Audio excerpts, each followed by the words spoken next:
दिल्ली में शराब घोटाले को लेकर बवाल जारी है। मनीष सिसोदिया की गिरफ्तारी से शुरू हुआ राजनीतिक बवाल अब उनके इस्तीफे तक आ पहुंचा है। मंगलवार की शाम मनीष सिसोदिया और सत्येंद्र जैन के इस्तीफे की खबर आई तो विपक्षी ही नहीं, आम आदमी पार्टी के भी तमाम प्रशंसक चौंक गए। एक तरफ आम आदमी पार्टी इसे नैतिकता के आधार पर उठाया गया कदम बता रही है, वहीं बीजेपी दावा कर रही है कि आम आदमी पार्टी ने मजबूरी में ये कदम उठाया है। दिल्ली में यह घटनाक्रम तब हुआ है जब देश के कई राज्यों में इस साल विधानसभा चुनाव होने हैं, साथ ही अगले साल लोकसभा के चुनाव भी हैं।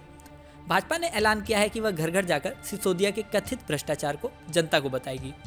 अब विशेषज्ञ यह कयास लगा रहे हैं कि आखिर मनीष सिसोदिया के इस्तीफे की असल वजह क्या थी, वह भी सत्येंद्र जैन के इस्तीफे के साथ। ऐसे में अगर स्थिति की समीक्षा की जाए तो कुछ प्रमुख बातें नजर आती हैं। दिल्ली सरकार के मंत्री सत्येंद्र जैन पहले से ही जेल में बंद थे। विरोधी दल बार बार अरविंद केजरीवाल पर भ्रष्टाचार में डूबे नेताओं को बचाने का आरोप लगा रहे थे। ऐसे में अरविंद केजरीवाल पर लगातार मंत्रियों के इस्तीफे लेने का दबाव बन रहा था। यही नहीं, पार्टी की साफ सुथरी छवि को भी चोट पहुंच रही थी। ऐसे में चुनाव में पार्टी की छवि बचाना बड़ी चुनौती थी। इसके साथ ही एक पहलू ये भी है कि राहत के लिए आम आदमी पार्टी ने सुप्रीम कोर्ट के लिए दरवाजा खटखटाया, लेकिन सुप्रीम कोर्ट के आदेश से यह साफ हो गया कि मामले को पहले हाई कोर्ट सुनेगा। पहले हाई कोर्ट का फैसला आएगा, उसके बाद सुप्रीम कोर्ट याचिका पर विचार करेगा। सुप्रीम कोर्ट के रुख से आम आदमी पार्टी को समझ में आ गया कि मामला लंबा खींच सकता है। दिल्ली सरकार में केजरीवाल के बाद मनीष सिसोदिया की जिम्मेदारी दूसरे नंबर की थी। वह दिल्ली सरकार में 33 में से 18 विभागों को संभाल रहे थे।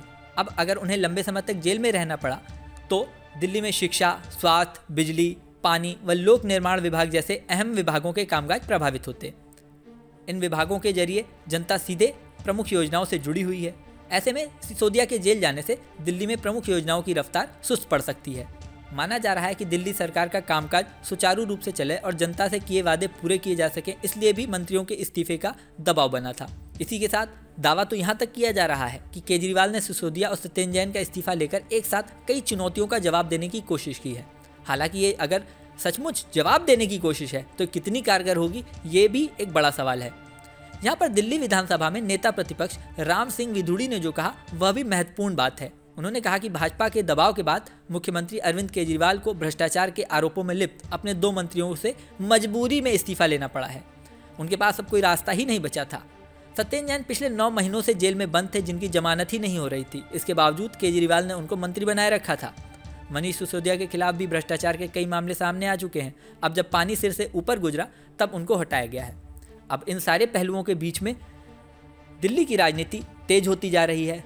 आगे ऊंट किस करवट बैठेगा ये तो वक्त बताएगा। इस वीडियो में फिलहाल इतना ही। बने रहिए न्यूज़ नेशन के साथ।